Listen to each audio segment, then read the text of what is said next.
तो गाइस मैंने फ्लिपकार्ट से बोया B20 ख़रीदा है माइक। चलिए आज इसकी अनबॉक्सिंग करते हैं। ये अनबॉक्सिंग कर दिया मैंने और इसको खोलते हैं। इसमें इस तरह से मिलता है आपको दो ठो ट्रांसमीटर और एक रिसीवर मिलता है। आइए इसको खोल के देखते हैं इसमें क्या क्या मिला है।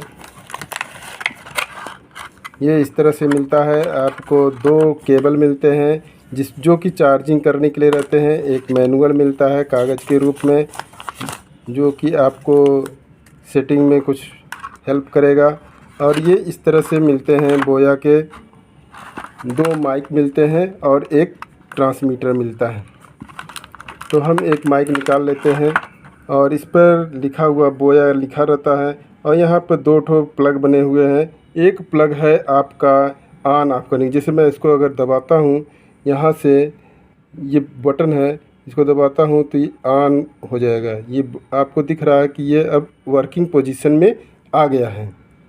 और इसी को फिर से दोबारा दबाएंगे तो ये ऑफ हो जाता है। इसके बगल में नॉइज़ रिडक्शन के लिए बटन बनाया है। जब आप वर्क करते रहें तो इसको एक बार दबा देंगे तो नॉइज़ रिडक्शन हो जाता है। ये है ट्रांसमीटर। ट्रांसमीटर को केवल बैटरी मोबाइल में लगाने का काम होता है। इसको चार्ज करने की ज़रूरत पड़ती है, इसको चार्ज करने की ज़रूरत नहीं होती है। ये मोबाइल के बैटरी से काम करता है, जबकि इसमें स्वयं बैटरी लगी रहती है। यहाँ पर कनेक्शन देने के लिए, चार्ज करने के लिए प्लग बना हुआ है, इसको चार्ज करते हैं। और इसके लिए ये तार केबल दिए गए हैं जिससे आप चार्ज कर सकते हैं। तो हम इसको दिखाना चाहते हैं कि कैसे काम।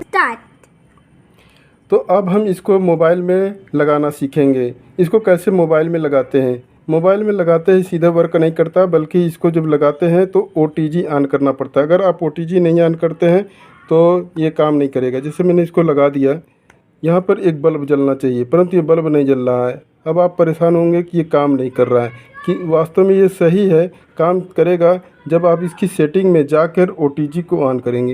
यहाँ सेटिंग में गए और यहाँ पे एक सर्च का ऑप्शन आता है। यहाँ पे लिखिए OTG लिखेंगे। जो OTG लिखेंगे तो ये सर्च करके आपको दे देगा कि OTG कहाँ पे है।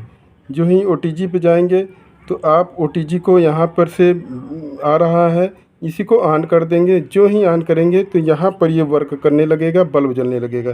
देखिए मैं करता हूँ, ये मैंने ऑन कर दिया। जो ऑन किया तो यहाँ पर ब्लिंक करता हुआ ये प्रकाश दिखाई देने लगा, यानी अब ये वर्किंग पोजीशन में आ गया है। अब हम इसके लिए अब इसको उठाते हैं।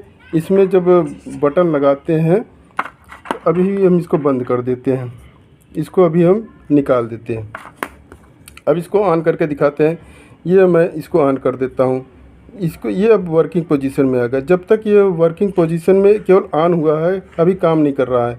इसमें ब्लिंक करते हुए ये लाइट दिखाई दे रही है। जब ये स्टेबल हो जाती है तब समझ लीजिए कि इसका कनेक्शन इससे हो गया है। इसका कनेक्शन इसके होने के लिए पहले इसको ट्रांसमीटर को इसमें से लगा देते हैं। और ट्रांसमीटर का ये जो पॉइंट होता है ये बताता है कि अब देखिए ये भी स्टेबल हो गया है और ये भी स्टेबल हो गया है, ब्लिंक नहीं कर रहा है। ब्लिंक न करने से ये दर्शाता है कि दोनों अब लिंक हो गए हैं और दोनों वर्किंग पोजीशन में आ गए हैं। तो इस तरह से इनको इंस्टॉल करते हैं, इस तरह से इनको लगाते हैं, इस तरह से इनको यूज करते हैं। अब हम इसके लिए बैटरी को काम में लाते हैं कि कैसे वीडियो बनाते हैं। तो ये दोनों अब काम करने लगे हैं, तो अब हम इसका यूज करते हैं। अब कनेक्शन संपूर्ण हो गया है और अब यह पूरी तरह से काम करने लायक बन गया है। अगले वीडियो हम देखेंगे कि इस तरह से आवाज़ किस तरह से साफ सुंदर आती है कि नहीं, और वीडियो कैसा बनता है, कितनी दूरी से बनाया जा सकता है, आवाज़ के क्या नॉइज रिडक्शन हो रहा है कि नहीं, इन सब बातों का हम अगले वीडियो में बात करेंगे। यह वीडियो कैसा लगा कमेंट करके बताइएगा। Like share subscribe.